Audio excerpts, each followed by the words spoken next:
Even men at the top of their game find themselves wanting more from life.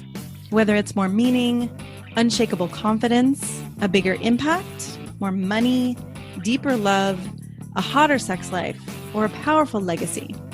Find out how good your life can be on this episode of Man Alive. Also, as I've supported men in their love and work lives for 15 years now, many men ask for the right words to say to be more successful, attractive, and desirable. But I found it's not so simple as giving scripts or lines because every man is different. So giving words or scripts would be like giving a tall, thin man a shorter, wider man's pants, or vice versa. The words have to make sense for you and your personality, and there's so much happening beneath the surface that people are responding to. If you're interested in how to become a better lover and leader in your own unique way, go to shanajamescoaching.com/quiz, or you can text ALIVE to 44144. It only takes a couple minutes and you'll start to get an idea of how you can be both more respected and desired. After you fill it out, we can schedule a time to review your quiz and talk about your specific challenges and desires. So again, go to either shanajamescoaching.com/quiz or text ALIVE to 44144. That's ALIVE to 44144.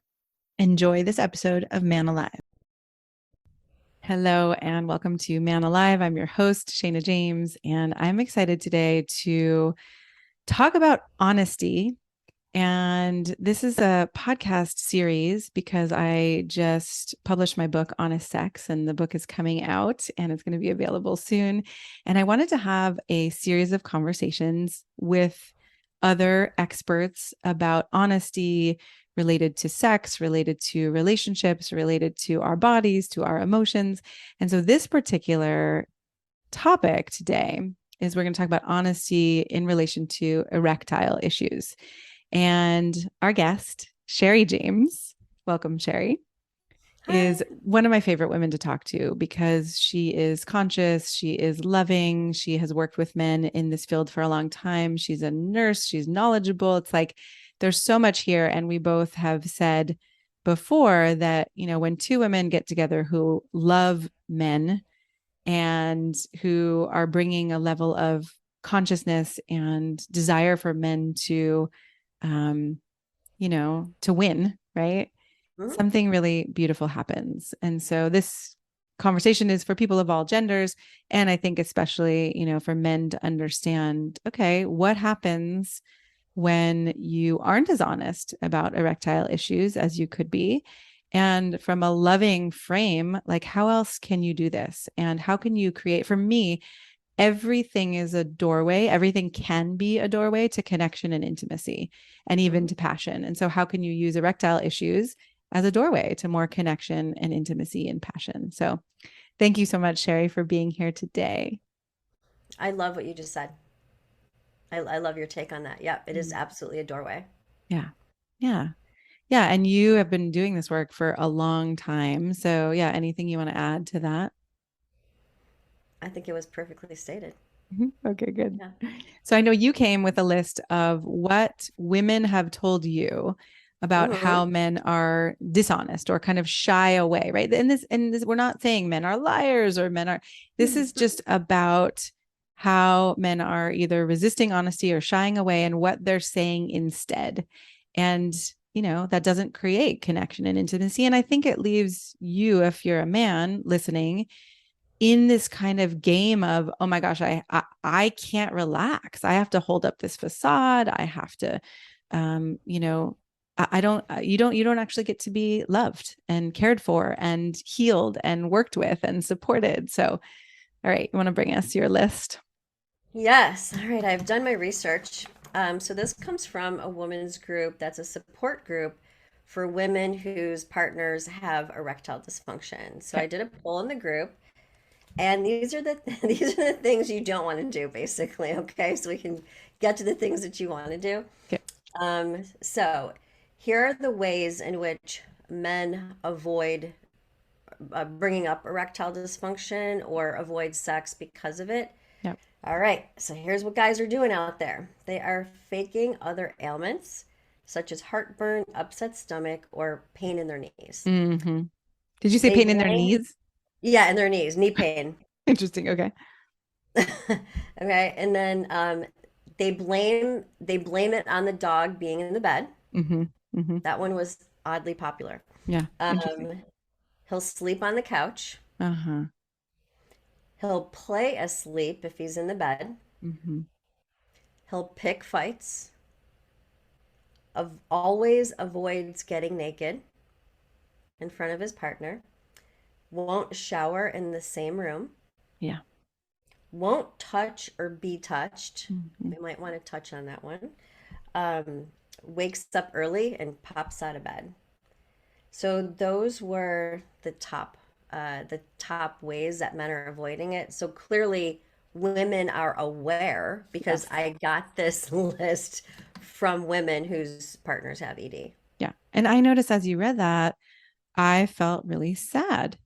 Like, oh my God, the work it takes to hide something so vulnerable, right? I just started to feel sad for men who feel like these are the things they have to do instead of having an honest and loving conversation about it. Yeah, it's very sad, and I want to share that when a man in a relationship, or really in any area of your life as a woman, isn't Yeah. present Yeah. or is hiding, it phys for I think a healthy, sensitive woman, it physically hurts our Yeah. bodies. Yeah. I mean, sometimes I could even get a stomach ache of like, oh, why isn't he showing up for himself? Yeah. Not even just showing up for me, but why isn't he But for showing up? himself. It Mm, physically hurts. yeah. Can you say more about that? Because I think that I guess I just imagine that somebody listening would be like, oh, well, it's because you want me to show up for you, which, you do.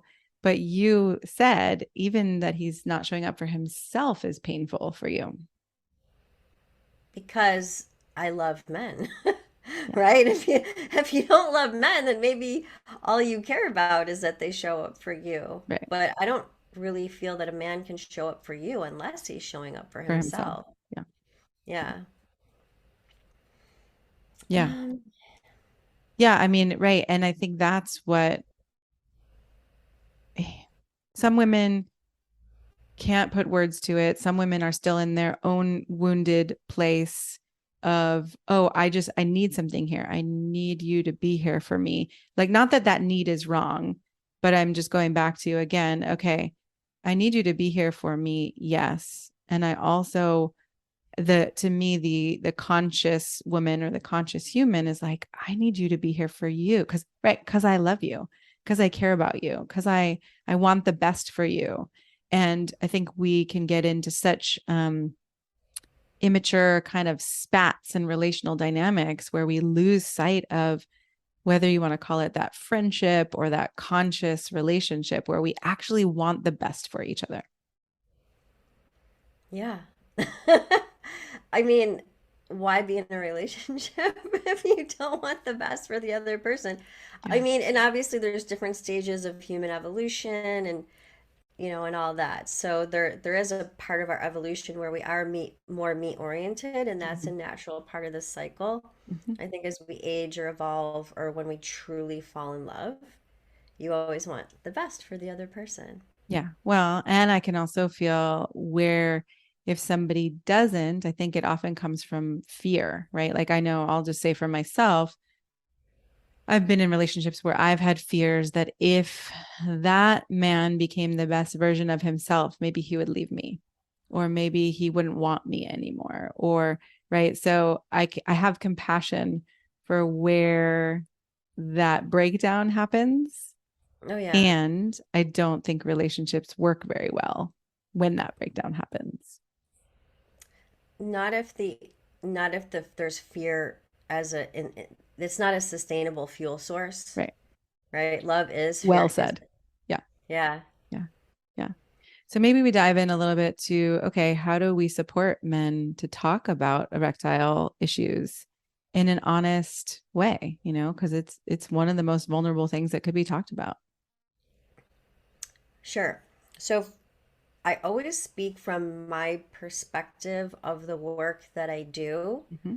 So when I have men in a container of work with me and we're working on healing their erectile dysfunction, there's a point where I'm like, you know what? I really feel like you should start dating. Mm. But I'm not all the way healed. And like, no. And I'm like, get out there. Yeah. A I'm lot of like, the things can't be healed unless you're actually engaging them, right? It's like I wanted to heal everything before after my divorce before I would start dating again. And then I was like, can't quite work on that part where I'm asking for what I want if I'm not engaging it. yeah. So I think that there's a dating context, and I think Yeah. there's an actual committed relationship context Mhm. around the communication. So I will say that in dating, men have been blown away Mhm. that the women have been compassionate, Yeah. and or the women have seen it as a challenge. Like, oh yeah, buddy, we'll see. Uh-huh. Right? So So there's two been positive reactions. in the last 15 years, I've only ever seen those two positive reactions. Really? That's amazing. Yeah, there hasn't been any negative backlash about that. Like no men have Women come are, back to you and said, "Oh my God, it was a disaster. She got really mad at me and this was awful." I think it's when you don't say something that it's Yeah. worse. Isn't there that saying? I think it's a more of a Buddhist saying, but the truth hurts if at first a lie, Mm, right? So if you're selling yourself as a robust functioning man, and then it turns out you're not, you're probably going to get backlash. yeah. So obviously in dating it's tricky because there has to be, it's not going to be like on the first date necessarily, you know. Could be. But it could be for sure. I think using discernment Yeah. is Yeah. is obviously really important, Yes. and kind of feeling out the woman that you're dealing with. Yeah. Right. And yeah, I guess I just said that because I never like to have any rules like don't bring this up on the first date. But, it is a tender topic. And so it may not be a first date conversation for sure. So a good rule would be to always use discernment. Yeah.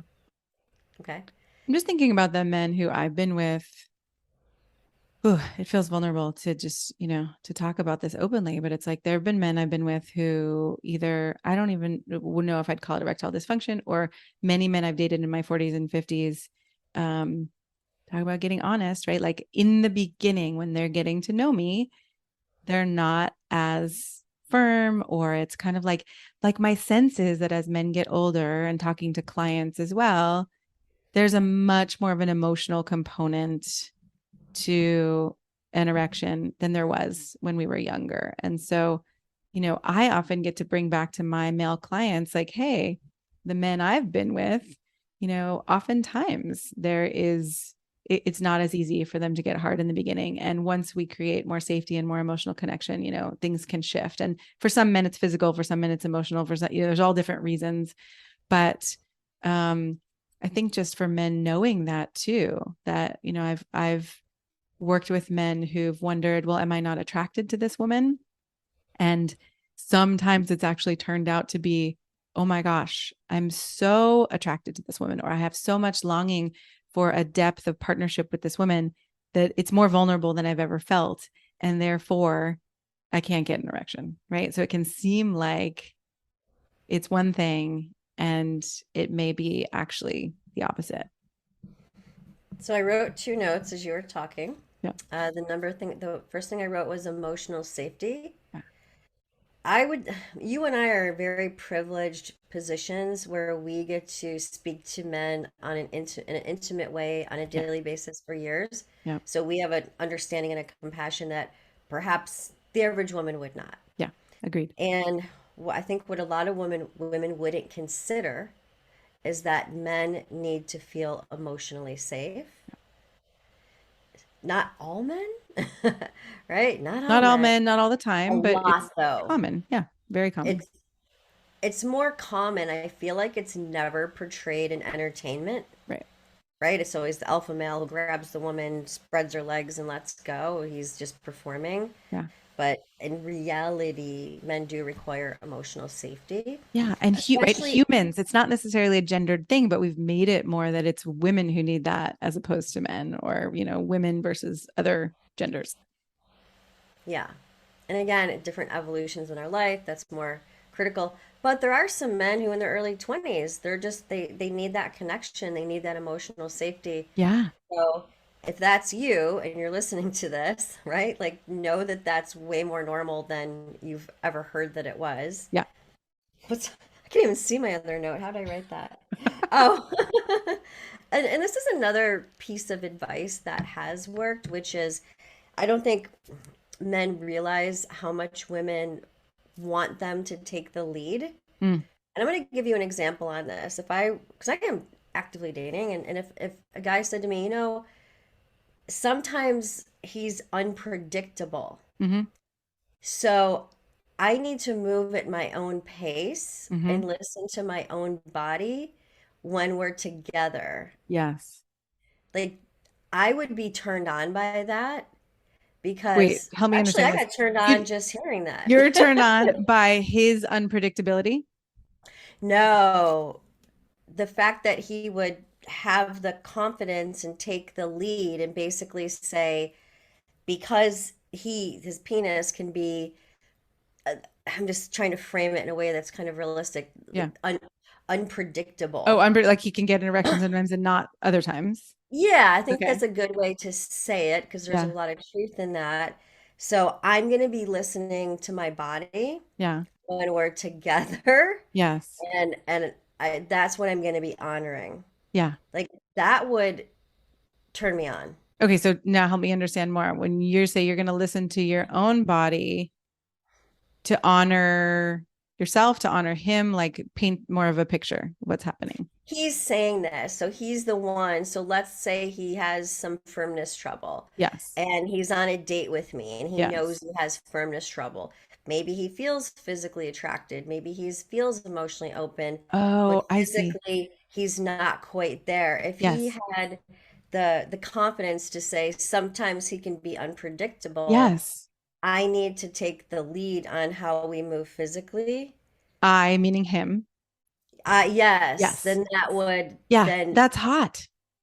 that's hot, right? Like that, I Yes. got turned on just giving the example of it. Yeah. Yeah. So Like I've had that, men do that with me as well, especially as I'm getting older, men are getting older. Right. Like, oh, I'm unpredictable. I may not always be hard. There are hundreds of ways we can play, whether I'm hard or not. That is pretty amazing. yeah, so that's one tip I could give to handle this is women want men to take the lead. So taking the lead is a smart move, even if it requires some vulnerability from you. Yeah. Okay. So that one, I think you and I have a slightly different version of like, I think some women want men to take the lead. I think some women want men to take the lead sometimes. I think from my perspective, there's a range and it's not just like, oh, men who are masculine lead and men who are not masculine don't lead. But what I'm hearing, and tell me if you agree with this, is there's a kind of leadership um, where you know yourself, you know your body, and like you're not waiting for someone else to try to do something that will work for you and feeling ashamed of it and like right, you're not caught in that spiral. You're leading yourself first. Yes, absolutely. So I just wrote confidence is a state of being. Yeah. So I'm going to fudge on the word leadership and I'm going to say confidence. Yeah. Right? So I don't care what kind of woman you are, you're attracted to a man's confidence. Yeah. And in that scenario, if he had enough, this is again a dating context, Yeah. if he had enough confidence to say something to that effect, that would be, it would just show he has kind of command over his own sovereignty. Yes. He's in touch Yes. with his vulnerability. That would Yeah. be a huge turn on. It's such a turn on. And for me, So Matt, confidence, yeah, like the way I describe confidence to the men I work with is not I have to know everything. I have to, be effective at everything. It's, oh, I trust myself enough to know that I can meet whatever arises, right? With a kind of openness, with curiosity, with connectedness. So I may be totally confident in the fact that I don't know what's going to happen, or I don't know how we're going to move forward here, but I'm not shrinking into a state of, oh God, something's wrong. I hope you'll love me. I hope this is okay. Right. That's not a confident state of being like you're talking about. A confident state of being is, huh, all right, here's what my body's doing right now. Like, let's decide from a place of we're all good and all right what we want to do here and how we want to be connected or how we want to have pleasure or how we want to, how we want to roll with this. Absolutely. And, for your listeners, just think about your state of being. If you're in this confident, sovereign state of being, the response you're going to get back will be different than Yes. if you are in the weak, needy, kind of state of being. So Very your state different. of being really does control the interaction. Now, if you are in a confident state of being and a woman's like, I'm out of here, I don't want to deal with this stuff, then good. Right. You Let her want go. her out of there. Yeah, Yeah. right? Cause you don't want to be with someone who's not going to be loving with you through, human struggles. Yeah, especially as we age, you simply have to make allowances for the human body as you age. You Yeah. just, yeah, we all do. Yeah. And I think we've talked about this before we did an episode on whether size matters. And there's Yes. such an energetic component to me of intimacy and, passion that I think a lot of men don't, we're never taught that, right? Oh, you can energetically penetrate a woman. You can energetically, be with a woman in a very strong, clear, sovereign, powerful way that has nothing to do with what's happening with your body. I mean, they overlap, of Hmm. course, but they're separate too. I recently worked with a woman actually who had a husband and his legs stopped working and he was in a wheelchair. And he was able to 100% please her and ravish her. I love that. So, and that's if a guy can do it in that scenario, then he you can do it in any scenario. Yeah. Should we touch on the relationship aspect of this? Yeah. Because, and the reason I bring that up is because I was in that group. It was a support group for, again, women whose partners had ED. It was the most hostile, triggered, Oh, angry group of women I've ever ran across in my life. that's so sad to me. So that's not a good sign as far as like what's going on out there. And Yeah. I think and this is where I got the list from. Like they're Yep. frustrated, they're fed up. Yep. So, what do we want to say around communicating it in a relationship? Yeah, I mean, for me, one of the things that I often talk about with men who are in relationship who are feeling shamed or attacked or blamed is that the first conversation that usually needs to happen is not about what's happening with us physically. It's about how are we actually treating each other? How are we Mm-hmm. communicating? How are we when one of us wants something, the other one doesn't, right? And so I always go back to, all right, let's set the stage or set the context for having loving, supportive, we're on the same team here conversations, because otherwise nothing moves forward in a conversation. Mm-hmm. So, I think the biggest complaint that I heard is that from these women is that men weren't taking action on doing anything about it. Mm-hmm. And instead, they were doing the things on this list. Yeah. So they were So avoiding. avoiding, and I don't know why men avoid healing erectile dysfunction, or maybe they don't know it can be healed. Oh man, because I just think But there's so much shame. If you're shame or taught, this, I mean, this is my yeah. imagining and from talking to thousands of men, but it's like when you're taught that your erection is your manliness, and if it doesn't work or it's not going the way, that you've been taught makes you strong and powerful, then to admit that is really vulnerable. It is very vulnerable, but one of my teachings with my work is open heart, hard penis. So vulnerability is required Yes. to heal erectile dysfunction, Yeah. and the price you pay for overcoming shame is worth the cost of overcoming it. Agree. Agree. Yeah. Yeah. And So, it's like you have to be willing to go through the fire, right? Or to, through the dragon, whatever it may be, right? It's like those stories of the hero's journey. It feels like one of those, right? You have to be willing to yes. face, bless you. You have to be willing to face the thing that could kill you, right? Or it feels like it could kill you in order to find that deeper place of freedom. Yeah. And perhaps in being vulnerable, there will be an element of healing, Yeah. Agree. I mean, right? So maybe inevitably. they even have to hire a therapist to have a third person. I think the worst thing that I hear that women do to men is they start bombarding them with studies and pills and what about this and what about that? Yeah. Oh, I scheduled a doctor's appointment. I don't let women contact me for their husbands. Yeah. Yeah. I won't I have to speak to your significant other Yeah. because you're then taking the woman's taking responsibility for the problem. They're trying to push and pressure the man. Yeah. So that's not going to be effective either. Yeah. No. Yeah, right. So there's this that and that too speaks to a relationship dynamic where I mean, I imagine that you tell me, would it be different if a woman called and said, "Hey, my husband and I have been working on this and we've been talking about it and we've been having these vulnerable conversations and he's almost ready to talk to you, but I would wanted to talk to you first." That would be very different than a woman who's like, right, pushing There, and 100%, there's yeah, usually an element of kind of panic and fear. right, right. Yeah, and Yeah. frustration. Yeah.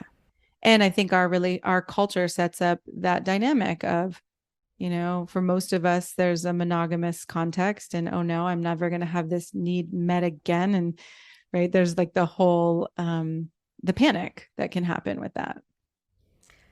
And I think the panic happens too because women do take it personally. Yeah.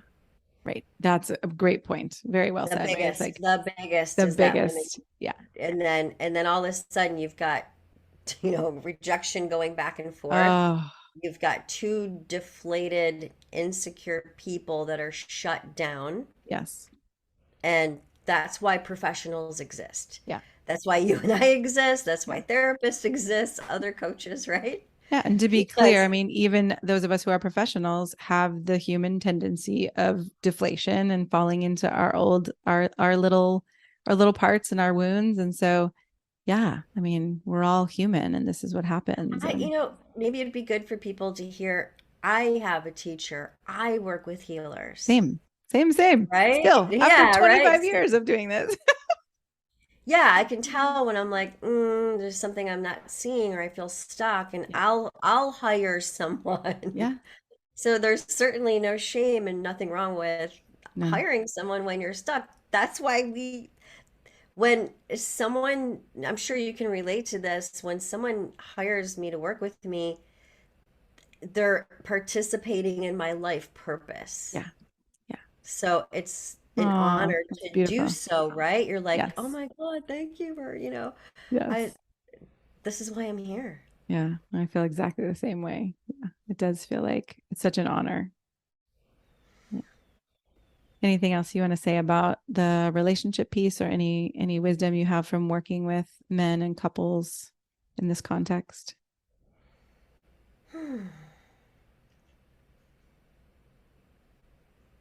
It's time that we put down the swords and the battle of the sexes and really learn to speak from our hearts Yeah. and not our egos Agreed. and make eye contact and be present and be human with each other. Yeah. Oh, that would make me cry. Oh. Yeah. I mean, I don't see that there's any other way that we are all going to feel loved and supported and satisfied. Because when the swords are out, yeah, there's no intimacy. And I think intimacy is the way where, oh, I feel seen and understood, you feel seen and understood. It's like the soil, the nutrient rich soil for love to flourish and for passion to flourish, which is part of why I wrote the book Honest Sex. It's like, oh, first of all, sex is much broader, I believe, than most of us, the context most of us have been given, right? It's not just genitals. It's not just, for me, sex is also the kind of intimacy that can happen when we're breathing together or when we're, touching our fingertips together.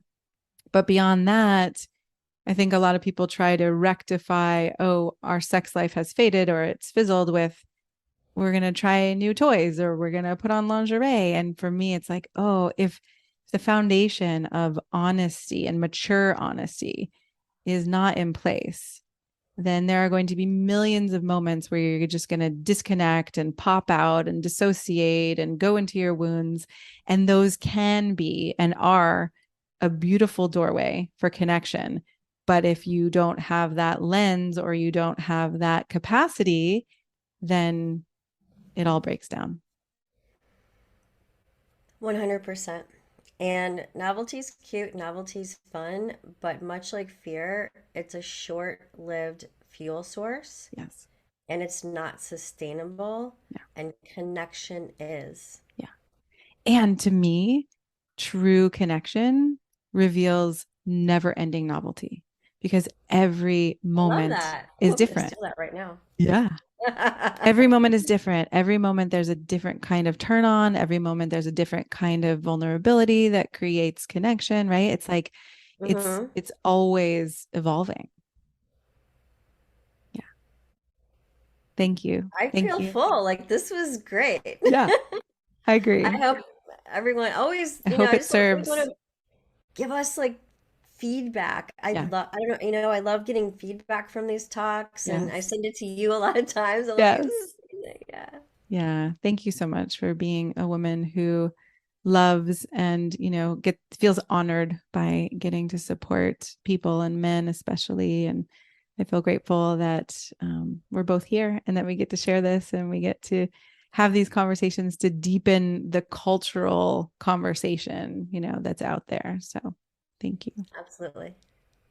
I'm so glad you joined us for today's episode of Man Alive. I hope you enjoyed our conversation and it gave you something to consider and explore in your life. If you like what you heard, I'd be so grateful for you to subscribe and write a quick review that helps men like you find us. And again, head over to shanajamescoaching.com/quiz or text the word alive, ALIVE, to 44144 to get a sense of how you can become a better lover and leader. You'll start to see how you can be both more respected and desired in your unique and genuine way. If you don't feel as confident or as excited about life or love as you'd like to be, this quiz is a really great starting point and will guide you toward a more passionate love life and a more inspiring and successful career. So again, text ALIVE, ALIVE, to 44144 or head over to shanajamescoaching.com/quiz. Join us each week for a new episode of Man Alive.